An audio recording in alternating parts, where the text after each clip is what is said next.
நோயாய் நெஞ்சில் நீ நுழைந்தாய், மருந்தை ஏனடி தர மறந்தாய்.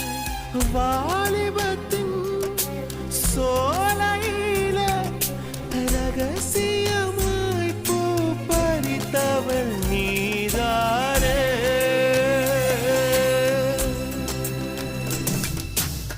சொல்லாமல் தொட்டு செல்லும் தென்றல்